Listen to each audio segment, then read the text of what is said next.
نحمده ونستعينه ونؤمن به ونتوكل عليه ونعوذ بالله من شرور أنفسنا ومن سيئات أعمالنا من يهده الله فلا مضل له ومن يضلله فلا هادي له اللهم لك الحمد كما ينبغي لجلال وجهك وعظيم سلطانك اللهم لا نحصي ثناء عليك أنت كما أثنيت على نفسك ولك الحمد حتى ترضى صلى الله وسلم على سيدنا محمد وعلى آله وأصحابه ومن اهتدى بهديه وجاهد في سبيله إلى يوم الدين أيها الناس أوصيكم عباد الله بتقوى الله أعوذ بالله من الشيطان الرجيم بسم الله الرحمن الرحيم يا أهل الكتاب تعالوا إلى كلمة سواء بيننا وبينكم ألا نعبد إلا الله ولا نشرك به شيئا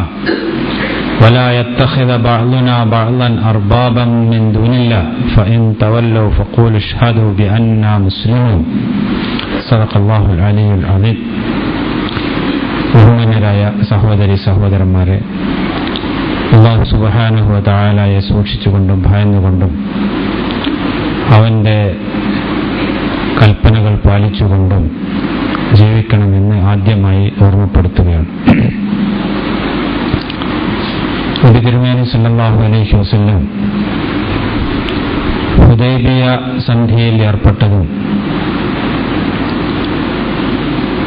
അത് ഇസ്ലാമിക പ്രബോധനത്തെ സംബന്ധിച്ചിടത്തോളവും തിരുമേനിയുടെ ദൗത്യത്തെ സംബന്ധിച്ചിടത്തോളം മഹത്തായ ഒരു വിജയമായിരുന്നു എന്നതിനെ സംബന്ധിച്ചുമാണ് കഴിഞ്ഞ ആഴ്ചയിൽ നമ്മൾ സംസാരിച്ചത്.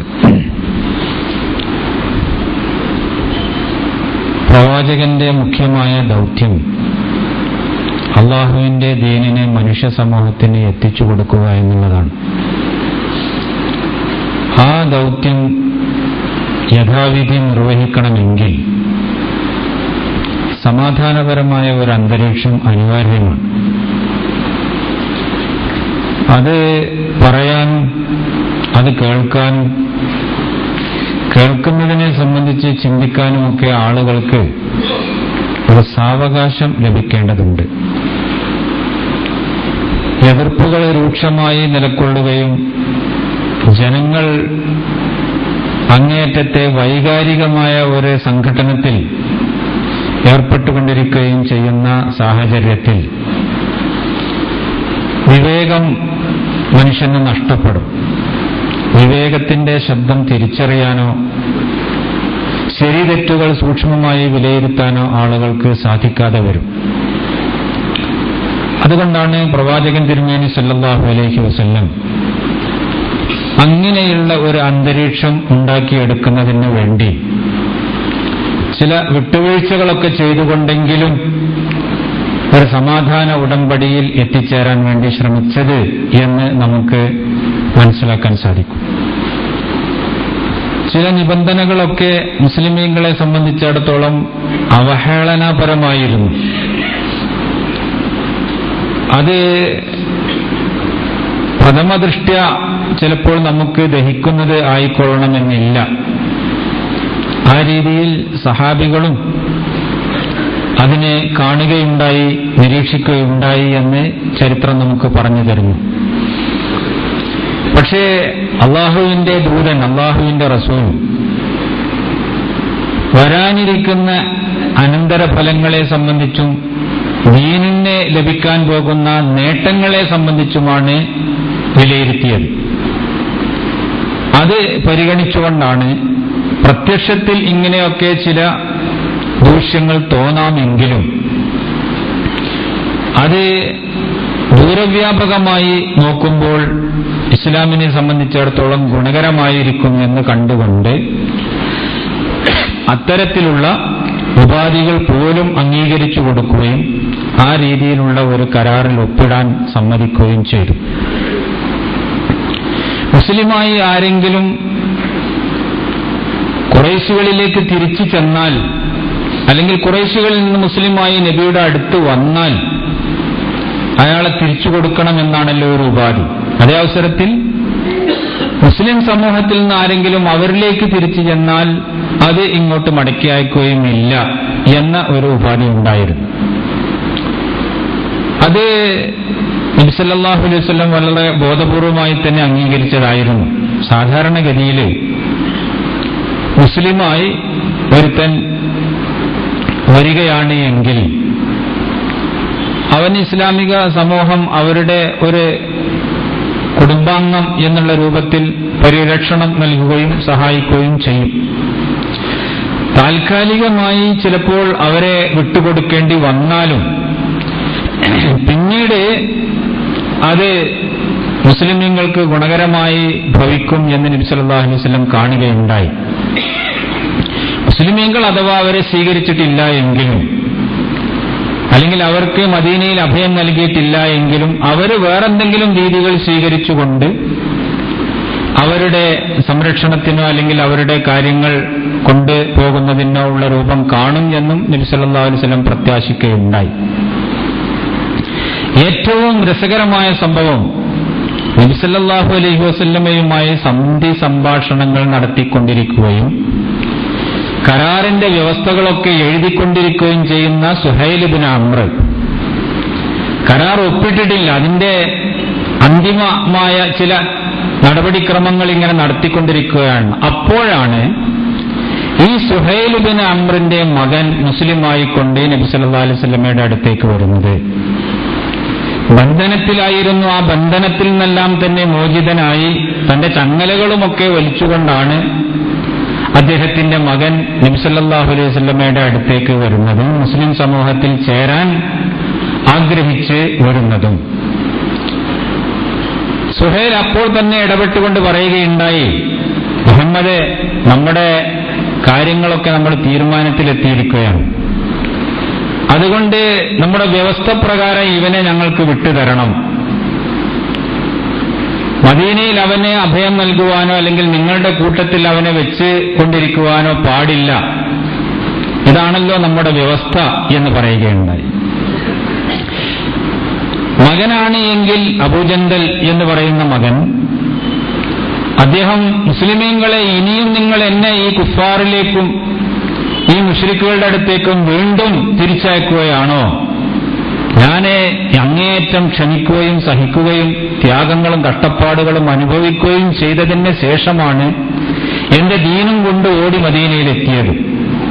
ഇനിയും നിങ്ങൾ എന്നെ തിരിച്ചയക്കുകയാണോ എന്ന് പറഞ്ഞുകൊണ്ട് അദ്ദേഹം പോകാൻ വിസമ്മതിക്കുകയാണ്. പക്ഷേ നബി സല്ലല്ലാഹു അലൈഹി വസല്ലം, ക്ഷമിക്കുക, സഹിക്കുക, ഞങ്ങൾ തമ്മിലുള്ള തീരുമാനത്തിന്റെ അടിസ്ഥാനത്തിൽ നിന്നെ അവർക്ക് വിട്ടുകൊടുക്കേണ്ടതുണ്ട് എന്ന് പറഞ്ഞുകൊണ്ട് അദ്ദേഹത്തെ തിരിച്ചയക്കുകയാണ്.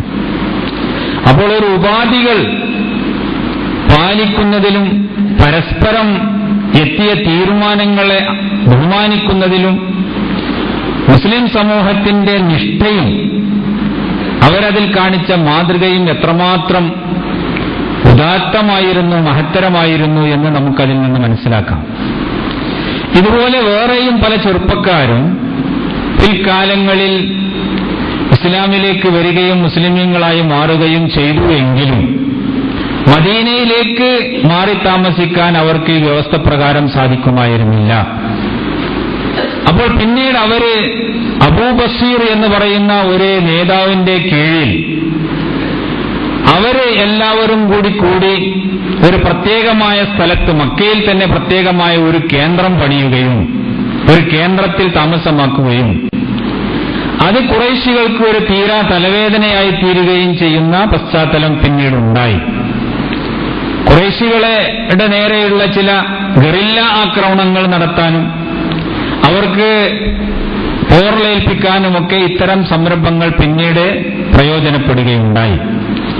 അപ്പോൾ അവസാനം പിന്നീട് മക്കം ഫതഹോടുകൂടി ആ നിലപാടുകളെല്ലാം തന്നെ മാറി വരുന്നത് നമുക്ക് കാണാൻ സാധിക്കും. ഏതായിരുന്നാലും റസൂൽ തിരുമേനി സല്ലല്ലാഹു അലൈഹി വസല്ലം ഈ ഹുദൈബിയ സന്ധിയെ ഇസ്ലാമിന്റെ ആവശ്യങ്ങൾക്ക് വേണ്ടിയും ഇസ്ലാമിന്റെ പ്രചാരണത്തിന് വേണ്ടിയും ഉപയോഗപ്പെടുത്തുക എന്നുള്ള ലക്ഷ്യത്തോടുകൂടി ചില വിട്ടുവീഴ്ചകളെല്ലാം ചെയ്തുകൊണ്ട് തന്നെ ഖുറൈശികളുമായി ധാരണയിലാവുകയാണ് ഉണ്ടായത്. അപ്പോൾ അറബികളുടെ ഭാഗത്ത് നിന്ന്, ഇസ്ലാമിന്റെ എതിർഭാഗത്ത് നിന്ന് ഏറ്റവും വലിയ ശത്രുത ഖുറൈശികളുടേതായിരുന്നു. അതിന് ഒരു താൽക്കാലിക ശമനമുണ്ടാകുന്നതോടുകൂടി റസൂൽ തിരുമേനി സല്ലല്ലാഹു അലൈഹി വസല്ലമക്ക് തന്റെ പ്രവർത്തനങ്ങളും ദൗത്യങ്ങളുമൊക്കെ കൂടുതൽ ശക്തമായും കൂടുതൽ വ്യവസ്ഥാപിതമായും മുന്നോട്ട് കൊണ്ടുപോകാൻ സാധിക്കും എന്ന് അത് തെളിയിക്കുകയുണ്ടായി. ഇതിനുശേഷം റസൂൽ തിരുമേനി സല്ലല്ലാഹു അലൈഹി വസല്ലം പിന്നെ നബി സല്ലല്ലാഹു അലൈഹി വസല്ലമക്ക് വലിയ തലവേദന സൃഷ്ടിച്ചുകൊണ്ടിരുന്ന പല സമൂഹങ്ങളും ചുറ്റുപാടുകളിലും ഉണ്ടായിരുന്നു. അവരുടെ കൂട്ടത്തിൽ ഏറ്റവും പ്രധാനപ്പെട്ടതാണ് ഖൈബറിലെ യഹൂദികൾ. ആ ഖൈബറിലെ യഹൂദികൾ നേരത്തെ മദീനയിൽ നിന്ന് പുറത്താക്കിയ ബനു നദീർ എന്ന് പറയുന്ന ജൂതഗോത്രം, അവർ പോയിരുന്നത് ഖൈബറിലേക്കായിരുന്നു.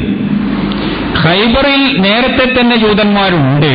അവരുടെ കോട്ടകളും അവരുടെ തോട്ടങ്ങളും അവരുടെ മറ്റ് കൃഷിയിടങ്ങളുമൊക്കെയായി അവരുടെ ഒരു വലിയ കേന്ദ്രമായിക്കൊണ്ടായിരുന്നു ഖൈബർ ഉണ്ടായിരുന്നത്. മദീനയിൽ നിന്ന് പുറത്താക്കിയ ബനു നദീർ ഗോത്രക്കാര് ഖൈബറിൽ എത്തിയതോടുകൂടി അവിടുത്തെ ആളുകളെ കൂടി തങ്ങളിലേക്ക് ആകർഷിച്ചുകൊണ്ട് റസൂൽ തിരുമേനി സല്ലല്ലാഹു അലൈഹി വസല്ലമക്കും മുസ്ലിം സമൂഹത്തിനും എതിരെ തിരിച്ചുവിടാനും അങ്ങനെ വലിയ ഒരു ശത്രു സങ്കേതമായിക്കൊണ്ട് ഖൈബറിനെ മാറ്റിയെടുക്കാനും അവർക്ക് സാധിക്കുകയുണ്ടായി. അപ്പോ ഇത് ഒരു വലിയ ഭീഷണിയാണ് എന്ന് മുസ്ലിം സമൂഹത്തിന് ബോധ്യപ്പെടുകയും തിരുമേനി സല്ലല്ലാഹു അലൈഹി വസല്ലം ഈ ഖൈബറിൽ ഇങ്ങനെയുള്ള ഒരു ശത്രു സങ്കേതം അല്ലെങ്കിൽ ഒരു ശക്തി കേന്ദ്രം ഇങ്ങനെ നിലനിൽക്കുന്നത് വളരെ അപകടകരമാണ് എന്നും അത് മുസ്ലിമീങ്ങൾക്കും അതുപോലെ തന്നെ ഇസ്ലാമിനുമൊക്കെയുള്ള മുന്നേറ്റത്തിന് തടസ്സമാകുമെന്നും ഈ ഖൈബറിലുള്ള എതിർപ്പ് ഇല്ലായ്മ ചെയ്യുകയാണ് എങ്കിൽ അത് മുഖേന അറബി ഗോത്രങ്ങളിലേക്കും പരിസര പ്രദേശങ്ങളിലുമൊക്കെ കൂടുതൽ ഫലപ്രദമായി കടന്നു ചെല്ലാൻ സാധിക്കുമെന്നും കണക്ക് കൂട്ടുകയുണ്ടായി. അങ്ങനെയാണ് റസൂൽ തിരുമേനി സല്ലല്ലാഹു അലൈഹി വസല്ലം തന്റെ 1000 ചില്ലാനം വരുന്ന അനുയായികളോടുകൂടി ഖൈബറിലേക്ക് മാർച്ച് ചെയ്യുകയാണ്. വളരെ രഹസ്യമായി, ആരെയും തന്നെ അറിയിക്കാതെ രാത്രി സമയത്താണ് തിരുമേനി സല്ലല്ലാഹു അലൈഹി വസല്ലമയുടെ യാത്ര ഉണ്ടാകുന്നത്. സുബഹി നമസ്കാരത്തിന്റെ സമയമാകുമ്പോൾ ആ ഖൈബർവാസികളെല്ലാം അവരുടെ കൃഷിസ്ഥലങ്ങളിലേക്കും മറ്റു ജോലികളിലേക്കുമൊക്കെ പോകുന്ന സന്ദർഭത്തിലാണ് റസൂൽ തിരുമേനി സല്ലല്ലാഹു അലൈഹി വസല്ലമയുടെയും സഹാബത്തിന്റെയും തിരുമേനിയുടെ സൈന്യത്തിന്റെയും പെട്ടെന്നുള്ള ആക്രമണം ഖൈബറിന് നേരെ ഉണ്ടായത്. അപ്പോൾ ഉടനെ തന്നെ അവരുടെ കോട്ടകളിലും ഭദ്രമായും സുരക്ഷിതമായിട്ടും അവർക്ക് താമസിക്കാൻ വേണ്ടിയിട്ടുള്ള സംവിധാനങ്ങളിലുമൊക്കെ അഭയം തേടുകയും അങ്ങനെ മുസ്ലിം സമൂഹം അവരുടെ കോട്ടകൾ കീഴടക്കുന്നതിന് വേണ്ടിയിട്ടുള്ള ശ്രമങ്ങളിൽ മുഴുകുകയും ചെയ്യുന്നു. ഏറ്റവും പ്രധാനമായ കോട്ട നാഴിം എന്ന് പറയുന്ന ഒരു കോട്ടയായിരുന്നുവെന്നും 10 ദിവസത്തോളം എടുത്തുകൊണ്ടാണ് റസൂൽ തിരുമേനി സല്ലല്ലാഹു അലൈഹി വസല്ലമക്ക് അത് കീഴടക്കാൻ സാധിച്ചത് എന്നും ചരിത്രകാരന്മാർ പറയുന്നു. അതിനുവേണ്ടി ആ ദൗത്യ നിർവഹണത്തിന് പ്രത്യേകമായി നബി സല്ലല്ലാഹു അലൈഹി വസല്ലം തിരഞ്ഞെടുത്തത് അലി റളിയല്ലാഹു അൻഹുവിനെയായിരുന്നു. ജൂതന്മാരുടെ ഏറ്റവും വലിയ ധീരപരാക്രമശാലി എന്നുള്ള രൂപത്തിൽ അറിയപ്പെടുന്ന മർഹബ് എന്ന് പറയുന്ന ഒരു വ്യക്തിയുടെ നേതൃത്വത്തിലാണ് അവർ മുസ്ലിമീങ്ങളെ എതിർത്തിരുന്നത്. അലി റളിയല്ലാഹു അൻഹുവും മർഹബുമായിട്ടുള്ള ഏറ്റുമുട്ടലിൽ മർഹബിനെ കൊലപ്പെടുത്താൻ അലി റളിയല്ലാഹു അൻഹുവിന് സാധിക്കുകയുണ്ടായി. അയാളെ ആർക്കും തന്നെ ഒന്നും ചെയ്യാൻ സാധിക്കുകയില്ല എന്നുള്ള ഒരു വിശ്വാസമായിരുന്നു മൊത്തത്തിൽ അവർക്കുണ്ടായിരുന്നത്. പക്ഷെ മർഹബിന്റെ വധം അവരെ മാനസികമായി തകർത്തിക്കളയുകയും അവരിൽ എന്തൊന്നില്ലാത്ത തരത്തിലുള്ള ഒരു ഭീരുത്വവും ശങ്കയും ജനിപ്പിക്കുകയും ചെയ്തു. അതിനുശേഷം ആ കോട്ട മുസ്ലിം സമൂഹത്തിന് കീഴടങ്ങി.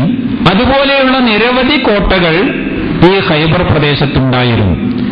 ഓരോ കോട്ടകളെയും ഓരോന്നോരോന്നായി മുസ്ലിം സൈന്യം കീഴടക്കുന്നതായിട്ടാണ് പിന്നീട് നമുക്ക് കാണാൻ സാധിക്കുന്നത്.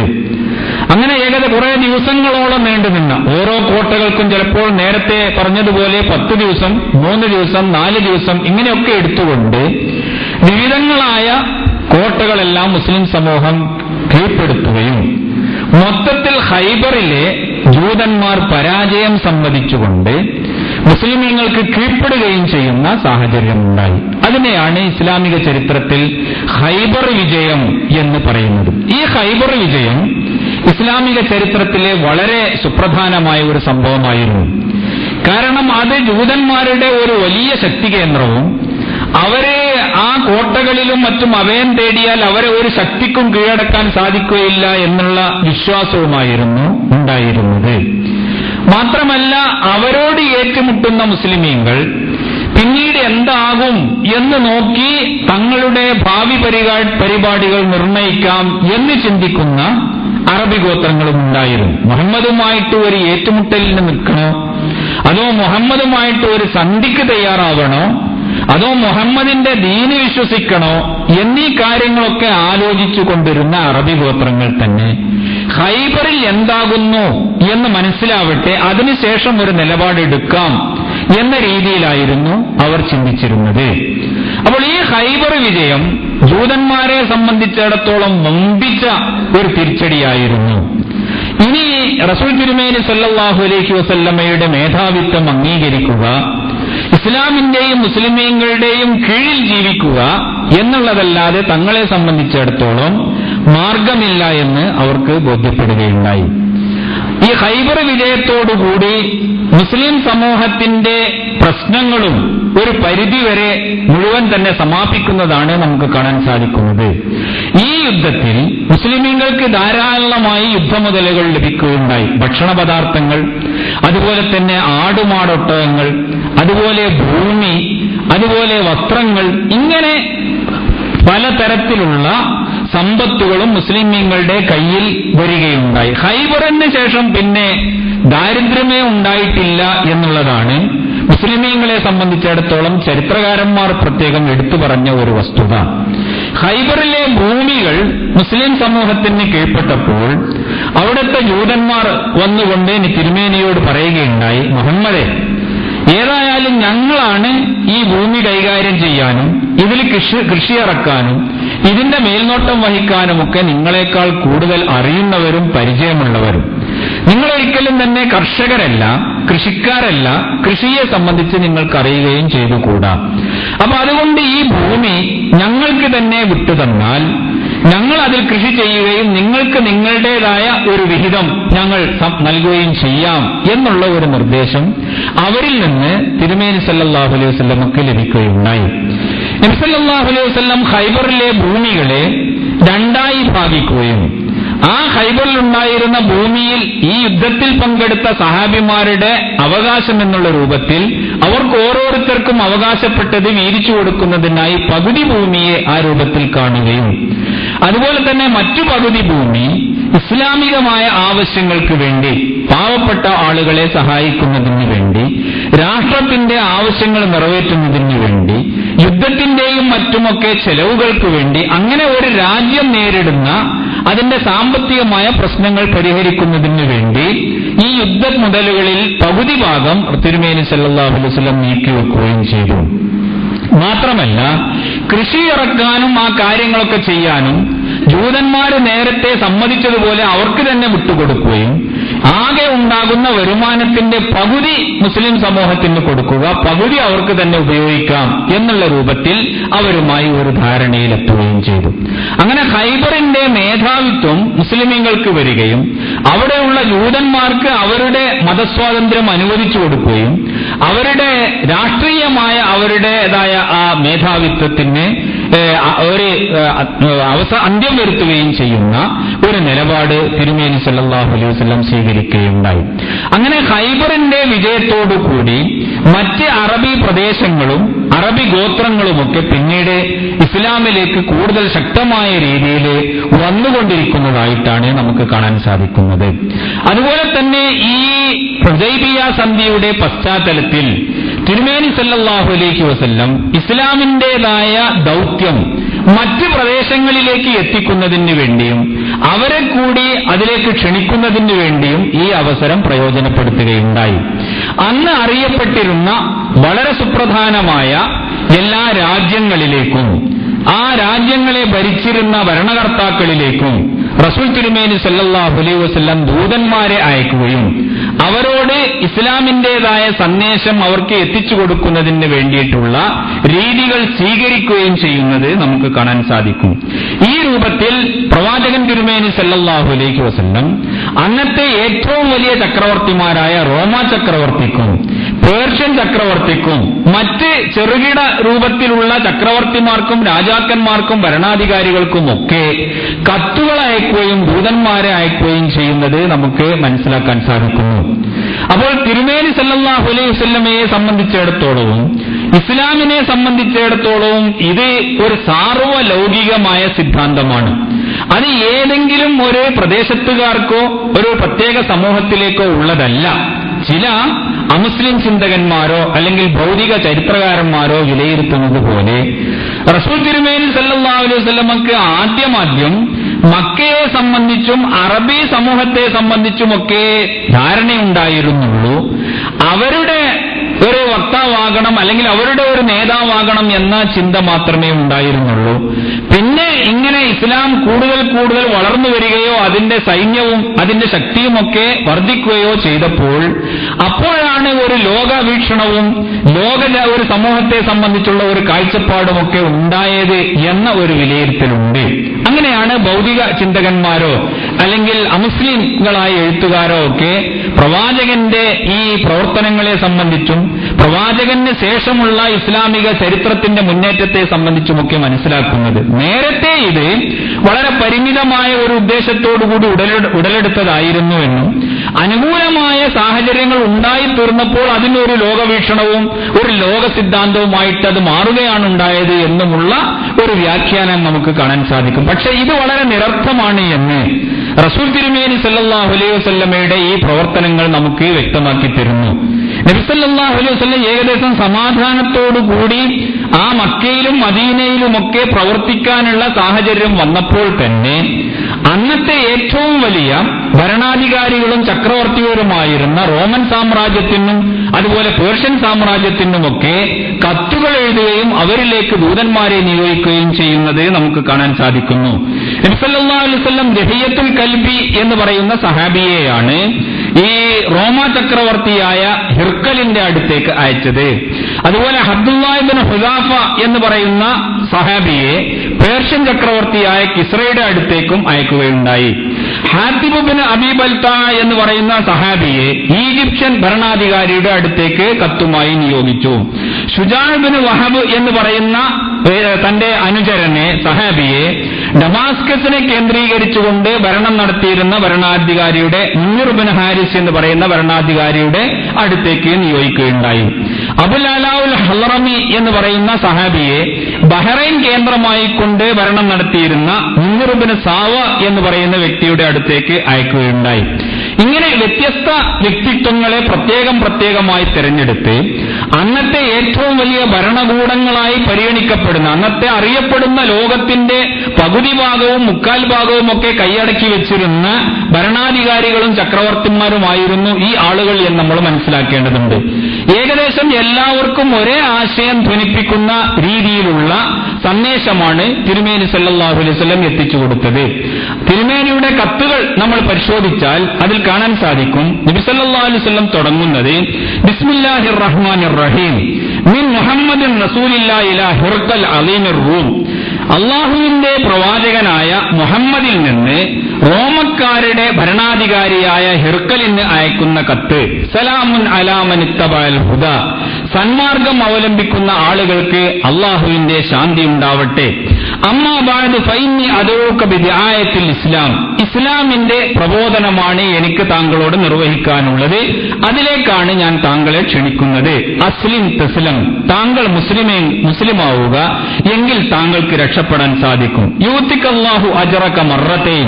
നേരത്തെ തന്നെ അഹ്ലി കിതാബുകാരനായിരുന്നു എന്ന അടിസ്ഥാനത്തിലും പുതുതായി വന്ന പ്രവാചകനിൽ വിശ്വസിച്ചു എന്നുള്ള അടിസ്ഥാനത്തിലും ഇരട്ടി പ്രതിഫലം അല്ലാഹു സുബ്ഹാനഹു വ തആല താങ്കൾ മുസ്ലിമാവുകയാണെങ്കിൽ താങ്കൾക്ക് നൽകുന്നതാണ്.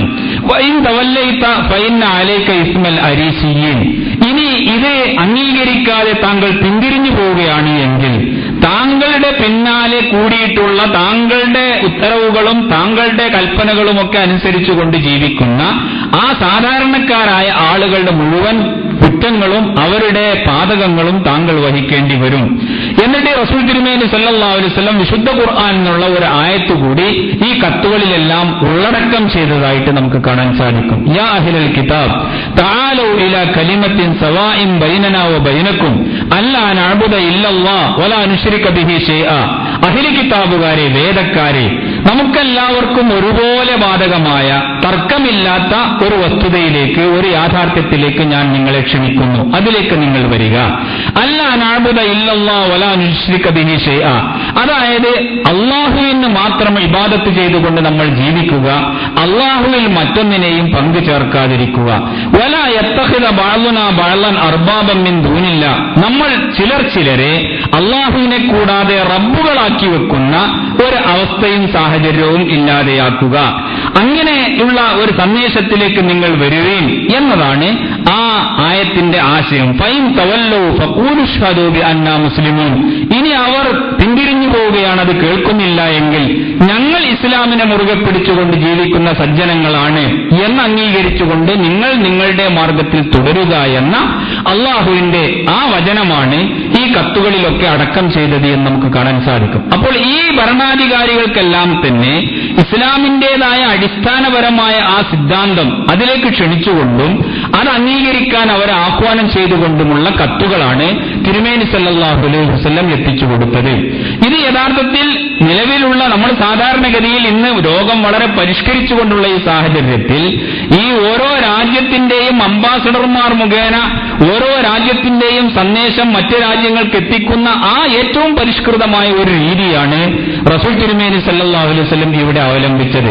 ഈ കത്തുകളെല്ലാം തന്നെ കിട്ടിയ പാടെ മിക്കവാറും ആളുകളെല്ലാം അതിനെ ബഹുമാനത്തോടും ആദരവോടും കൂടിയാണ് കണ്ടത് എന്നും അവരുടെ പ്രതികരണം ആ രൂപത്തിലായിരുന്നു ഉണ്ടായിരുന്നത് എന്നും നമുക്ക് ചരിത്രത്തിലൂടെ മനസ്സിലാക്കാൻ സാധിക്കും. പേർഷ്യയിലുണ്ടായിരുന്ന ഹിർക്കൽ ചക്രവർത്തി, ആ ചക്രവർത്തിയെ സംബന്ധിച്ചിടത്തോളം നമ്മൾ പറഞ്ഞാൽ അദ്ദേഹം നിലവിൽ ആ രാജ്യത്തുണ്ടായിരുന്ന അറബികളായ ആളുകൾ, അബൂ സുഫിയാനൊക്കെ കച്ചവടാവശ്യാർത്ഥം അവിടെ ഉണ്ടായിരുന്നു. അങ്ങനെയുള്ള ആളുകളെ എല്ലാം ഒരുമിച്ച് കൂട്ടിക്കൊണ്ട് റസൂൽ തിരുമേനി സല്ലല്ലാഹു അലൈഹി വസല്ലമയെ സംബന്ധിച്ച് അന്വേഷിക്കുകയും തിരുമേനിയുടെ യാഥാർത്ഥ്യങ്ങൾ മനസ്സിലാക്കുകയും മാനസികമായി റസൂൽ തിരുമേനി സല്ലല്ലാഹു അലൈഹി വസല്ലം സത്യസന്ധനാണ്, പ്രവാചകൻ തന്നെയാണ് എന്ന് അംഗീകരിക്കുന്ന ഒരവസ്ഥയിലേക്ക് അദ്ദേഹം തന്റെ ഇസ്ലാം പ്രകടമാക്കിയിട്ടില്ല എങ്കിലും മനസ്സ് അത് തോന്നുന്ന ഒരു രൂപത്തിലായിരുന്നു അദ്ദേഹത്തിന്റെ നിലപാട്. അതേ അവസരത്തിൽ ഈജിപ്തിലെ ഭരണാധികാരിയായിരുന്ന വ്യക്തി ബാദാൻ എന്ന് പറയുന്ന വ്യക്തി, അദ്ദേഹം ആവട്ടെ തന്റെ മുഖൗഖിസ് എന്ന് പറയുന്ന വ്യക്തി തന്റെ ദൂതന്മാരോട്, റസൂൽ തിരുമേനി സല്ലല്ലാഹു അലൈഹി വസല്ലമയുടെ ദൂതന് റസൂൽ തിരുമേനി സല്ലല്ലാഹു അലൈഹി വസല്ലമക്ക് ചില പാരിതോഷികങ്ങൾ അയക്കുകയും മാരിയത്തുൽ ഖിബ്തിയ എന്ന തിരുമേനി പിന്നീട് തിരുമേനിയുടെ പത്നിയായിക്കൊണ്ട് സ്വീകരിച്ച അവരെയും വേറെ ഒരു അടിമ സ്ത്രീയെയും നബി സല്ലല്ലാഹു അലൈഹി വസല്ലമക്ക് സമ്മാനിക്കുകയും ചെയ്തു എന്നും ചരിത്രത്തിൽ കാണാൻ സാധിക്കുന്നു. ഇങ്ങനെ പല വ്യക്തിത്വങ്ങളും അവരവരുടെ പ്രവാചകൻ തിരുമേനി സല്ലല്ലാഹു അലൈഹി വസല്ലമയുടെ ദൂതന്മാരെ ബഹുമാനിക്കുകയും ആദരിക്കുകയും നബി സല്ലല്ലാഹു അലൈഹി വസല്ലമക്ക് സമ്മാനങ്ങളും പാരിതോഷികങ്ങളും ഒക്കെ അയക്കുകയും ചെയ്യുന്ന ഒരു നിലപാടാണ് സ്വീകരിച്ചത്. അതേ അവസരത്തിൽ കിസ്രയെ സംബന്ധിച്ചിടത്തോളം റോമ ചക്രവർത്തിയായിരുന്ന കിസ്ര, അദ്ദേഹം വളരെ ധാർഷ്ട്യത്തോടും അതുപോലെ തന്നെ ഒരിക്കലും ചെയ്യാൻ പാടില്ലാത്ത രീതിയിലുമുള്ള പ്രതികരണമാണ് നടത്തിയത്. അദ്ദേഹം യക്തുബു ഇലയ്യ ഹാദാ വഹുവ അബ്ദി, എന്റെ കേവലം ഒരു അടിമയായ ഈ വ്യക്തി എനിക്ക് കത്തെഴുതുകയോ എന്നുള്ള ഒരു അഹന്തയോട് കൂടിയാണ് ഈ കത്തിനെ അദ്ദേഹം സമീപിച്ചത്. മാത്രമല്ല ദൂതനെ വധിച്ചു കളയുക വരെയുള്ള എല്ലാ അന്താരാഷ്ട്ര മര്യാദകൾക്കും നിലക്കാത്ത രൂപത്തിലുള്ള ഒരു നിലപാടാണ് അയാൾ സ്വീകരിച്ചത്. അന്നത്തെ കാലഘട്ടത്തിൽ പോലും ഒരു പ്രദേശത്തു നിന്ന് വരുന്ന ദൂതനെ ദ്രോഹിക്കുകയോ അയാൾ അപമാനിക്കുകയോ ചെയ്യുക എന്നുള്ളത് ആരും ചെയ്യാത്തതും എല്ലാവരും തന്നെ പാലിക്കുന്ന ചില മാനദണ്ഡങ്ങൾ ആ കാലത്തും നിലവിലുണ്ടായിരുന്നു. പക്ഷെ അതിനെല്ലാം വിരുദ്ധമായി പ്രവാചകൻ തിരുമേനി സല്ലല്ലാഹു അലൈഹി വസല്ലമയുടെ ദൂതനെ വധിച്ചു കളയുകയാണ് അയാൾ ചെയ്തത്. റസൂൽ തിരുമേനി സല്ലല്ലാഹു അലൈഹി വസല്ലം ഉടനെ തന്നെ തിരുമേനി സല്ലല്ലാഹു മാത്രമല്ല ഈ ചക്രവർത്തി അയാളുടെ പിൻഗാമിയായിട്ടോ അല്ലെങ്കിൽ അയാളുടെ പ്രതിനിധിയായിട്ടോ ബഹ്റൈനിൽ ഉണ്ടായിരുന്ന രാജാവിനോട് റസൂൽ തിരുമേനി സല്ലല്ലാഹു അലൈഹി വസല്ലമയെ പിടിച്ചുകൊണ്ടുവരാൻ വേണ്ടിയിട്ട് ആളുകളെ അയക്കണമെന്നുള്ള കൽപ്പന കൊടുക്കുകയും ചെയ്തു. അത് കേട്ടപാടെ ബഹ്റൈനിലുണ്ടായിരുന്ന ചക്രവർത്തിയുടെ പ്രതിനിധിയായി ഭരണം നടത്തിയിരുന്ന വ്യക്തി അയാൾ റസൂൽ തിരുമേനി സല്ലല്ലാഹു അലൈഹി വസല്ലമയുടെ അടുത്തേക്ക് ആളുകളെ നിയോഗിക്കുകയും ചെയ്തു. ആ ആളുകൾ വന്നുകൊണ്ട് അവർ തിരുമേനിയോട് പറയുകയാണ്, ഇന്ന മലിക്കൽ മുലൂക്ക് കിസ്റ ഖദ് കതബ ഇലൽ മലികി ബാദാൻ യഅ്മുറുഹു അൻ യബഅസ ഇലൈക മൻ യഅതീഹി ബിക. എന്റെ ചക്രവർത്തിയായ കിസ്റ ചക്രവർത്തി അദ്ദേഹം ബഹ്റൈനിലുള്ള അദ്ദേഹത്തിന്റെ പ്രതിനിധിയായ രാജാവിന് താങ്കളെയും കൂട്ടി ആളെ അയക്കണം, താങ്കളെ പിടിച്ചുകൊണ്ട് അദ്ദേഹത്തിന് എത്തിച്ചു കൊടുക്കണം എന്നുള്ള നിർദ്ദേശവുമായിട്ട് ആളുകളെ അയച്ചിരിക്കുന്നു. വഖദ് ബഅസനി ഇലൈകലി തന്തലിഖ മഴി, അതുകൊണ്ട് എന്റെ കൂടെ താങ്കൾ പോരണം എന്ന ആവശ്യവുമായിക്കൊണ്ടാണ് എന്നെ അയച്ചിട്ടുള്ളത് എന്ന് ദൂതന്മാർ തിരുമേനി സല്ലല്ലാഹു അലൈഹി വസല്ലമയോട് വന്ന് പറയുന്നത് നമുക്ക് കാണാൻ സാധിക്കും. അപ്പോൾ റസൂൽ തിരുമേനി സല്ലല്ലാഹു അലൈഹി വസല്ലം ഉടനെ തന്നെ അതിന് നൽകുന്ന മറുപടി മസ്സഖല്ലാഹു മുൽക്കഹു, അതായത് നിങ്ങളെ ഏതൊരു ചക്രവർത്തിയാണോ ഈ നിർദ്ദേശവുമായിട്ട് അയച്ചത് അയാളുടെ അധികാരവും ആധിപത്യവും എല്ലാം ഇല്ലാതെയായിരിക്കുന്നു എന്ന പ്രവചനമാണ് റസൂൽ തിരുമേനി സല്ലല്ലാഹു അലൈഹി വസല്ലം ഉടനെ നടത്തിയത്. റസൂൽ തിരുമേനി സല്ലല്ലാഹു അലൈഹി വസല്ലം മറ്റാരും അറിയാത്ത ഒരു വാർത്ത അപ്പോൾ ഈ ദൂതനെ അറിയിക്കുകയാണ്. അഥവാ ഈ സംഭവങ്ങൾക്കിടയിൽ തന്നെ ഈ ചക്രവർത്തിയുടെ മകൻ അയാൾക്കെതിരെ വിപ്ലവം നടത്തുകയും അയാളുടെ അധികാരം നഷ്ടപ്പെടുകയും അയാൾ കൊല ചെയ്യപ്പെടുകയും ചെയ്ത സംഭവം ഉണ്ടായി.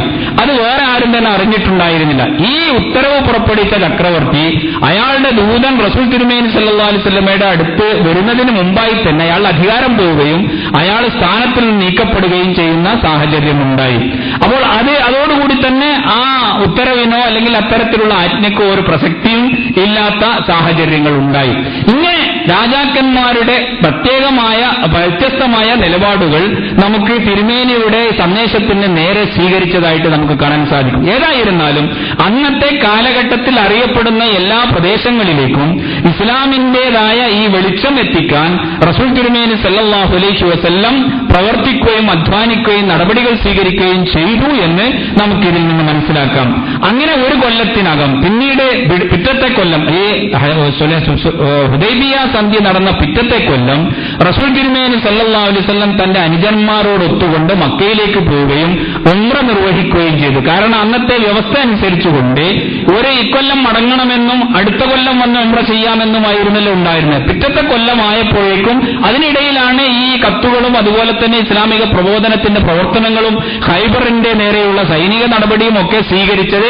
പിറ്റത്തെ കൊല്ലം ദുൽഖഅദ മാസമായപ്പോഴേക്കും റസൂൽ തിരുമേനി സല്ലല്ലാഹു അലൈഹി വസല്ലം 2000-ഓളം വരുന്ന തന്റെ അനുചരന്മാരെയും കൂട്ടി മക്കയിലേക്ക് പോവുകയും ഉംറ നിർവഹിക്കാൻ വേണ്ടി സന്നദ്ധനാവുകയും ചെയ്തു. വളരെ ഖുറൈശികൾക്കും അറബികൾക്കുമൊക്കെ വളരെ സ്വാധീനം ചെലുത്താൻ കഴിയുന്ന രീതിയിലുള്ള ഒരു ഉംറയായിരുന്നു നബി സല്ലല്ലാഹു അലൈഹി വസല്ലമയുടെ. തന്റെ ശക്തിയും സ്വാധീനവും ഒക്കെ അവർക്ക് കാട്ടിക്കൊടുക്കണം എന്ന് നബി സല്ലല്ലാഹു അലൈഹി വസല്ലമക്ക് തീരുമാനമുണ്ടായിരുന്നു. ആ അടിസ്ഥാനത്തിൽ തന്റെ അനുയായികളെ അവരുടെ എല്ലാ ആയുധങ്ങളോടും കൂടി റസൂൽ തിരുമേനി സല്ലല്ലാഹു അലൈഹി വസല്ലം യാത്രയിൽ കൂട്ടുകയും ആയുധങ്ങളൊക്കെ ഹറമിന്റെ പുറത്തു വെച്ചുകൊണ്ട് 3 ദിവസം ഈ ഹജ്ജ് കർമ്മങ്ങൾ ഉംറയുടെ കർമ്മങ്ങൾ നിർവഹിക്കാൻ മക്കയിൽ തങ്ങുകയും ആ വ്യവസ്ഥ പ്രകാരം ആ സമയത്ത് ഖുറൈശികളെല്ലാം തന്നെ സ്ഥലത്ത് നിന്ന് ഒഴിഞ്ഞു നിൽക്കുകയും റസൂൽ തിരുമേനിയും മുസ്ലിമീങ്ങളും എന്താണ് കാട്ടുന്നത് എന്നൊക്കെ അവർ നിരീക്ഷിച്ചു കൊണ്ടിരിക്കുകയും ചെയ്തു. റസൂൽ തിരുമേനി സല്ലല്ലാഹു അലൈഹി വസല്ലം വളരെ ശക്തമായ രീതിയിലും വളരെ ആകർഷകമായ രീതിയിലും ഉംറയുടെ കർമ്മങ്ങൾ നിർവഹിക്കുകയും തന്റെ അനുയായികൾക്ക് നിർദ്ദേശങ്ങൾ നൽകുകയും തിരുമേനി സല്ലല്ലാഹു അലൈഹി വസല്ലമയുള്ള ആദരവ് തന്റെ അനുയായികൾ എങ്ങനെയാണ് വെച്ചുപുലർത്തുന്നത് എന്ന് അവരെ ബോധ്യപ്പെടുത്തി കൊടുക്കുകയും ഒക്കെ ചെയ്യാൻ ഈ ഉംറ കർമ്മം നിർവഹിക്കുകയുണ്ടായി. അതോടുകൂടി പല ആളുകളുടെയും മനസ്സിൽ മാറ്റങ്ങൾ ഉണ്ടായിത്തീരുകയും പലരും ഇസ്ലാമിലേക്ക് കടന്നു വരാൻ അത് കാരണമായി തീരുകയും ചെയ്തു. അപ്പോഴാണ് ഇതിനിടയിലാണ് ഈ സംഭവത്തെ തുടർന്നുകൊണ്ടാണ് Khalid bin Walid, Amr bin As പോലെയുള്ള ഖുറൈശികളുടെ എണ്ണപ്പെട്ട വ്യക്തിത്വങ്ങൾ, മഹാ നേതാക്കന്മാരായി ഗണിക്കപ്പെടുന്ന ചെറുപ്പക്കാരും യുവാക്കളുമായ വ്യക്തിത്വങ്ങളൊക്കെ ഇസ്ലാമിലേക്ക് വരുന്നത്. ഈ പശ്ചാത്തലത്തിലാണ് എന്ന് നമ്മൾ മനസ്സിലാക്കേണ്ടതുണ്ട്. അപ്പോൾ ഏകദേശം മക്ക വിജയത്തിനുള്ള ഒരു വഴിയൊരുക്കുക എന്ന ഉത്തരവാദിത്വമാണ് പ്രവാചകൻ തിരുമേനി സല്ലല്ലാഹു അലൈഹി വസല്ലമയുടെയും ഉംറയിലൂടെയും അതിനെ തുടർന്നുള്ള സംഭവവികാസങ്ങളിലൂടെയും ഒക്കെ നമുക്ക് മനസ്സിലാക്കാൻ സാധിക്കുന്നു. വളരെ ആസൂത്രിതമായും വളരെ വിവേകത്തോടുകൂടിയും ആളുകളെ ആകർഷിക്കുന്ന രീതിയിലും ഇസ്ലാമിന്റേതായ യാഥാർത്ഥ്യം ജനങ്ങൾക്ക് ബോധ്യപ്പെടുത്തി കൊടുക്കുന്ന രീതിയിലും റസൂൽ തിരുമേനി സല്ലല്ലാഹു അലൈഹി വസല്ലം ഓരോ സംഭവങ്ങളെയും എങ്ങനെയാണ് പ്രയോജനപ്പെടുത്തുന്നത് എന്ന് ഈ ചരിത്രങ്ങൾ വിശകലനം ചെയ്യുമ്പോൾ നമുക്ക് ബോധ്യമാകുന്നതാണ്. അല്ലാഹു സുബ്ഹാനഹു വ തആല അവന്റെ ദീനിന്റെ ശരിയായ രീതികൾ മനസ്സിലാക്കുവാനും അത് പിന്തുടരുവാനും നമ്മയെല്ലാം അനുഗ്രഹിക്കുമാറാകട്ടെ.